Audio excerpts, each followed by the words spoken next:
Welcome. આજના વિડીયોમાં વાત કરવાની છે ફોરેસ્ટ ફિઝિકલની. ફોરેસ્ટ ફિઝિકલ માટે ફાઇનલ મેસેજ. ટૂંક સમયમાં જ્યારે ફોરેસ્ટનું ફિઝિકલ ચાલુ થવાનું છે તો હવે બાકી રહેલા દિવસોમાં કઈ કઈ ચીજોનું ધ્યાન રાખવું જોઈએ એ મારા અનુભવો પરથી થોડીક વાત કરવાનો પ્રયાસ કરી. કેટલાક મુદ્દાઓ અહીંયા નોંધેલા છે તો વન બાય વન એ મુદ્દાઓ પર આપણે ચર્ચા કરીએ. કેટલાક ગુણ છે તો ફોરેસ્ટ ફિઝિકલ ની વેલ્યુ એક સરખી છે. જો કોઈ વ્યક્તિને 150 ઉપર માર્ક છે અથવા તો 170 ઉપર માર્ક છે અથવા તો એલિજિબિલિટીની એકદમ નજીકના માર્ક્સ છે. કેમ કે હવે એ ચીજનું કોઈ વેલ્યુ નથી કે કોને કેટલા માર્ક છે. હા, એની વેલ્યુ જ્યારે મેરિટ થાય ત્યારે થવાની છે, પણ હાલ તો આપણે એટલું જ ધ્યાન રાખવાનું છે કે આપણે આપણું ગ્રાઉન્ડમાં શ્રેષ્ઠ આપવાનું છે. કેટલાક ગુણ છે એ વાત ઇગ્નોર કરવાનું એટલા માટે કહું છું કે કોઈ વ્યક્તિને 170 માર્ક છે એ ગ્રાઉન્ડ પાસ આઉટ નથી કરતો એટલે આ માર્કની વેલ્યુ 0 થઈ જાય છે. કોઈ વ્યક્તિને ક્રાઇટેરિયા જે ફિઝિકલમાં જવા માટેના હતા એની નજીકના માર્ક્સ છે અને એ વ્યક્તિ ફિઝિકલ પાસ કરે છે તો એ હરીફાઈમાં છે. એટલે હવે આ વાતને હમણાં ગ્રાઉન્ડ પૂરતી ભૂલી જવાની છે કે કેટલા ગુણ છે. તમારું પૂરેપૂરું ડિટર્મિનેશન છે, તમારા માટે ગ્રાઉન્ડ છે એ અસ્તિત્વ હોવું જોઈએ. બાકી રહેલા દિવસો માટે પ્રેક્ટિસ. તો આ સવાલ મહત્વનો છે કે હવે જે કંઈ પણ બાકી દિવસો છે, થોડા દિવસો 5-7 દિવસનો ખેલ બાકી છે, તો આ જે ખેલ બાકી છે એમાં કેટલીક મહત્વની ચીજ ધ્યાનમાં રાખવાની છે. તમે પ્રેક્ટિસ કરો છો, તમારાથી ફિઝિકલ બરાબર થઈ જાય છે તો તમારે તમારી પ્રેક્ટિસમાં કોઈ ચેન્જ લાવવાના નથી. પણ જેમ જેમ ગ્રાઉન્ડના દિવસો નજીક આવતા જાય છે એમ તમારે તમારી પ્રેક્ટિસને હાર્ડ નથી કરવાની, આ ભૂલ નથી કરવાની. એમ તમારી પ્રેક્ટિસને તમારે ધીરે ધીરે ડાઉન મૂકતી જવાની છે. કેમ કે 5-7 દિવસમાં તમે જો હાર્ડ પ્રેક્ટિસ કરશો તો તમારું જે બોડી છે એ ટોટલ સ્ટેમિનામાં નહીં રહે. એટલે હવે ધ્યાન રાખવાનું છે કે જે મિત્રોથી પ્રેક્ટિસ બરાબર ગ્રાઉન્ડ એને થઈ જાય છે, એને સારી એવી પ્રેક્ટિસ કરી લીધી છે, હવે કોઈ સમસ્યા નથી, તો આવા મિત્રોએ પોતાની પ્રેક્ટિસને ધીમે ધીમે લો કરતી જવાની છે અને છેલ્લા 48 કે 24 કલાકનો રેસ્ટ તમારે લઈ લેવાનો છે. તો આ ચીજ ધ્યાનમાં રાખવાની છે જે મિત્રોને ફિઝિકલ થઈ જાય છે એવા મિત્રોએ. હવે જેનાથી ફિઝિકલ નથી થતું આવા મિત્રોએ શું કરવાનું છે? તો જેનાથી ફિઝિકલ થતું નથી અને હજુ પ્રેક્ટિસ કરે છે તો આવા મિત્રોએ હવે એક્સ્ટ્રા એફર્ટ કોઈ નથી કરવાના. 5-7 દિવસની પ્રેક્ટિસમાં તમે 1600 મીટરમાં 20-30 સેકન્ડ કે 10 સેકન્ડ રહી જાઓ છો તો વધારે પ્રયાસ કરવાથી બહુ એટલો ફાયદો નથી થવાનો, ઉલટાનું નુકસાન જાય. તો આવા મિત્રોએ પણ ધ્યાન રાખવાનું છે કે તમારે તમારી પ્રેક્ટિસને એઝ ઇટ ઇઝ રાખવાની છે અને 24 કલાકનો રેસ્ટ તમારે લેવાનો છે. જેનાથી ગ્રાઉન્ડ ફિઝિકલ થઈ જાય છે એ 48 લઈ તો ચાલે, પણ જે સારી પ્રેક્ટિસ કરે છે, જે ગ્રાઉન્ડ પૂરું કરવાની નજીક છે, આવા મિત્રોએ પોતાના શેડ્યુલ મુજબ છે એ ચાલી રાખવી પ્રેક્ટિસ અને 24 કલાકનો રેસ્ટ આગળનો લઈ લેવાનો છે. ખાસ બહુ મહત્વની વાત, હવે શરીરને રિકવર કરવાનો સમય છે. ફોરેસ્ટની ફિઝિકલની પ્રેક્ટિસ કેટલી હાર્ડ પડે છે એ હું પોતે અનુભવમાંથી પસાર થયો છું એટલે જાણું છું. કોચિંગ આપેલા છે એટલા માટે જાણું છું. શરીરને રિકવર કરવાનો સમય છે. તમે ઘણા સમયથી આ પ્રેક્ટિસ કરો છો, તમારા સ્વાભાવિક વાત છે કે તમારા શરીરમાં થાક હોવાનો છે. તો શરીરને રિકવર કરવાનો અર્થ એવો થાય છે કે આજ પછી જ્યારે તમે ગ્રાઉન્ડના દિવસે જાઓ છો ત્યારે તમારું સ્ટેમિના એકદમ શ્રેષ્ઠ લેવલનું હોવું જોઈએ. જેટલા મહિનાથી તમે પ્રેક્ટિસ કરો છો, જેટલા સમયથી તમે મહેનત કરો છો, તો હવે છેલ્લા દિવસે પ્રેક્ટિસના દિવસે તમારું શરીર એટલું ફ્રી હોવું જોઈએ કે તમે ઉત્કૃષ્ટ તમારું પ્રદર્શન કરી શકો. જેટલો સમય તમે પ્રેક્ટિસ કરી છે, પ્રેક્ટિસમાં જેટલી વખત તમે તમારી સેલ્ફને માપી છે, એ બધા કરતાં તમે શ્રેષ્ઠ કામ કરી શકો આ પ્રકારનું તમારું શરીર છે તે દિવસે હોવું જોઈએ. તો આજથી જ તમારા ખોરાકને સારી રીતે મેન્ટેન કરો. આજથી જ તમે પ્રવાહી જે ખાવ છો, લવ છો, પીવ છો એને પણ તમે સારી રીતે મેન્ટેન કરો. શરીર છે એને ઓવર પ્રેક્ટિસમાં કે ઓવર કામમાં કે ઓવર અનિંદ્રામાં ન લઈ જાઓ. તો બાકીનો દિવસ છે એમાં તમારા બોડીને તમારે રિકવર કરવાનું છે અને એવી રીતે તૈયાર કરવાનું છે કે જે દિવસ ફિઝિકલનો સમય છે તે દિવસ તમે તમારું શ્રેષ્ઠ આપી શકો. શ્રેષ્ઠ એ દિવસ છે એ તમારા જીવનનો શ્રેષ્ઠ પ્રદર્શનનો સમય હોય.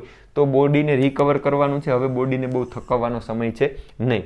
તો તમારાથી અમુક પેરામીટર્સ સેજ રહી જવાય છે ત્યારે, ઉદાહરણ તરીકે કોઈ મિત્રો પ્રેક્ટિસ કરે છે અને લાંબો કૂદકો એના માટે એનાથી 14થી થાય છે અથવા તો 14.5થી થાય છે, 14.5 થાય છે, તો આવા મિત્રોએ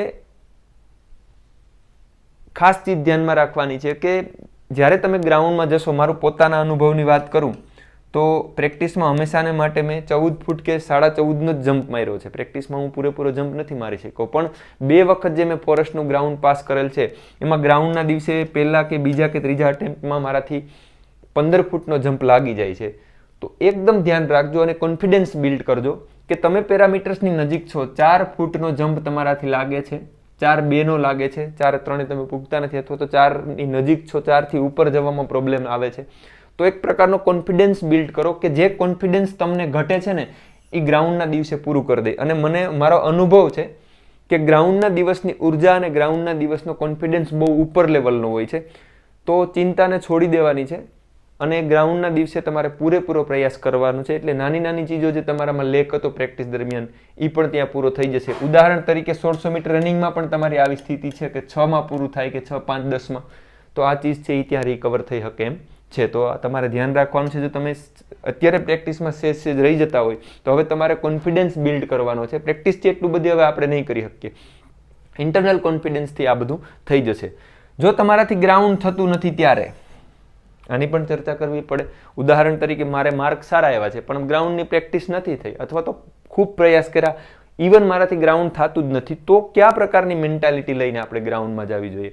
તો આપણે એ મેન્ટાલિટીને ગ્રાઉન્ડમાં લઈને જવાની છે કે હું એલિજિબલ છું, મેં વાંચ્યું છે, મને માર્ક મળ્યા છે, મેં મહેનત કરી છે, ઇવન મારાથી ફિઝિકલ નથી થતું છતાંય મારે ગ્રાઉન્ડમાં જવાનું છે. તો કયા ઉત્સાહથી જવાનું છે કે મેં જેટલી મહેનત કરી, જેને લઈને હું એક સમય હતો કે હું એલિજિબલ થવા માટે ગ્રાઉન્ડમાં મારું નામ આવે એના માટે તલપાપડ થતો હતો, તો હવે મારા ગ્રાઉન્ડમાં મારું નામ આવી ગયું છે. તો ફિઝિકલમાં જઈ અને તમારે તમારું શ્રેષ્ઠ આપવાનું છે. ઉદાહરણ તરીકે હું તો ત્યાં સુધી કહું કે તમારાથી ભાઈઓ માટે જો 3 ફૂટનો જ તમારો હાઈ જમ્પ થાય તો તમારો ટાર્ગેટ હોવો જોઈએ કે 3 ફૂટથી જેટલું મેક્સિમમ થાય એટલા મારા પ્રયાસ છે. અહીંયા કોઈ મિત્ર 12 ફૂટનો જ લોંગ જમ્પ મારી શકે છે, તો તમારી માનસિકતા આ પ્રકારની હોવી જોઈએ, પોઝિટિવ માનસિકતા, કે ત્યાં જઈને 12થી મેક્સિમમ જેટલું થાય એટલો પ્રયાસ કરી. તો અત્યારથી તમારા માઇન્ડને એક સુપર એવી ઉર્જા આપવાની છે, સેટ કરવાનું છે કે ફિઝિકલમાં ગયા પછી કદાચ ફિઝિકલ તમારાથી થાય નહીં, ફિઝિકલમાં ફેલ થાવ ને તો પણ એ ફેલ થવાનો એક આનંદ પણ તમારી અંદર હોય કે મેં મારી પૂરેપૂરી પ્રેક્ટિસ કરી, મારી પરાયણતાથી પ્રેક્ટિસ કરી, છતાં પણ મારાથી જે ગ્રાઉન્ડ નથી થયું, આ વાતને મારે સહજતાથી સ્વીકારવી પડે. તો અત્યારથી જેનું ગ્રાઉન્ડ નથી થતું આવા મિત્રોએ એવું ન કરવું જોઈએ કે ફિઝિકલમાં જ ન થાય. તમે જો પ્રેક્ટિસ કરી છે તોની વાત છે, પ્રેક્ટિસ જ નથી કરી તો તમે ફિઝિકલમાં ન જાઓ એ જ બેટર છે, એ હિતમાં છે. તો આ ખાસ ધ્યાન રાખજો. જેને પ્રેક્ટિસ જ નથી કરી અને પાસ થઈ ગયા અને તમે ગ્રાઉન્ડમાં જાઓ છો તો કેરફુલ રહેવાની વાત છે.